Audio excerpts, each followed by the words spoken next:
BNP NCP বাক যুদ্ধে তপ্ত হচ্ছে রাজনীতি।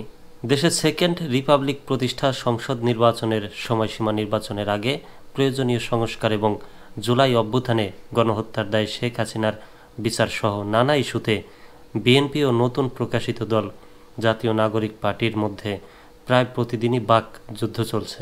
দল গঠনের আগেও বৈষম্য বিরোধী শিক্ষার্থীদের সঙ্গে রাষ্ট্রপতির পদত্যাগ ও জুলাই প্রোক্লেমেশন সহ নানা বিষয়ে বিএনপির অমিল তৈরি হয়।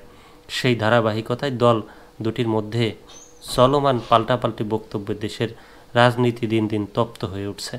বরাবরের মতো বিএনপি চায় দ্রুত নির্বাচন, আর এনসিপি চায় আগে সংস্কার ও শেখ হাসিনার বিচার। এনসিপির গণপরিষদ নির্বাচনের দাবিও নাকচ করে দিয়েছে বিএনপি। আপনাদের কি মনে হয়? দর্শক মানে তো ভোটার, সাধারণ মানুষ।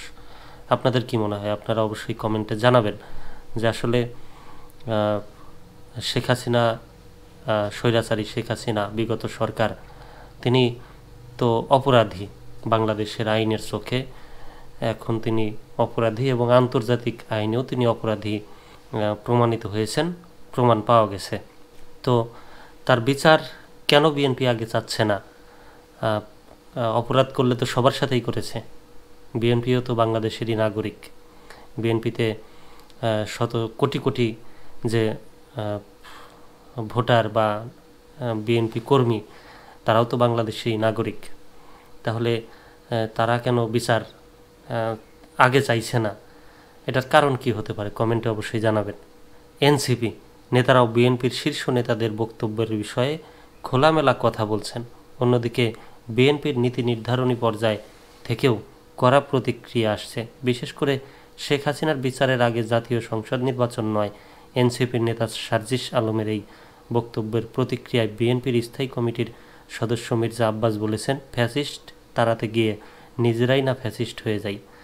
ফ্যাসিজমের জন্য আন্দোলন হয়নি, কেউ নিজের মতামত আদর্শ আরেকজনের ঘাড়ে চাপিয়ে দেবে, এটা হতে পারে না।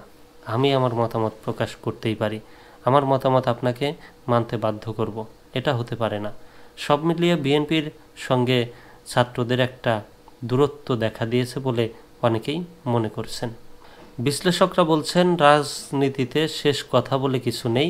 এটি যেমন সত্য, তেমনি 5 আগস্ট স্বৈরাচার শেখ হাসিনা ও ফ্যাসিস্ট আওয়ামী লীগের পতনের পর কিছু মৌলিক বিষয়ে এখন রাজনৈতিক ঐক্যমত গড়ে তোলা সম্ভব না হলে দেশ আরও বড় সংকটে পড়ে যাবে। এটিও চরম সত্য।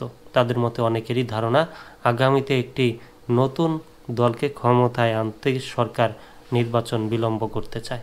কিন্তু একটি অপরাধ সুষ্ঠু, নিরপেক্ষ, প্রভাব ও চাপমুক্ত এবং সর্বোপরি বিশ্বাসযোগ্য নির্বাচন হলে কোনো নতুন দল, বিশেষ করে রাষ্ট্রীয় পৃষ্ঠপোষকতায় গঠিত কোনো দল সর্বোচ্চ কতটি আসন পাবে, এমন কি দলের শীর্ষ নেতারাও জয়ী হতে পারবেন কিনা, সে এক বিরাট প্রশ্ন।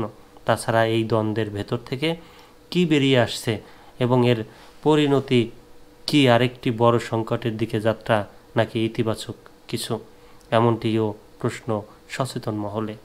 আজকেও দেখলাম নতুন দলের জাতীয় নাগরিক পার্টির বেশ কিছু নেতা, প্রায় 14 জনের মতো, ডেভিল হান্ট অপারেশনে বা যৌথ বাহিনীর অপারেশনে তাদেরকে আটক করা হয়েছে।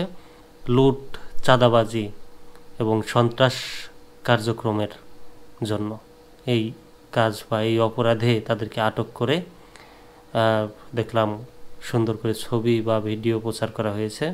তো আসলে নতুন যাদের উপরে ভরসা রাখবে সাধারণ মানুষ, ভোটার, এই দেশের মানুষ, তারাও যদি স্বৈরাচারের দিকে যায় বা একই পথে হাঁটে, তাহলে ভরসা কার উপরে রাখবে? সেই সচেতন মহল সেই প্রশ্নটির মতোই, এমনটিও প্রশ্ন সচেতন মহলে যে আসলে নতুন দলের পরিণতি কি আরেকটি বড় সংকটের দিকে যাত্রা নাকি ইতিবাচক কিছু।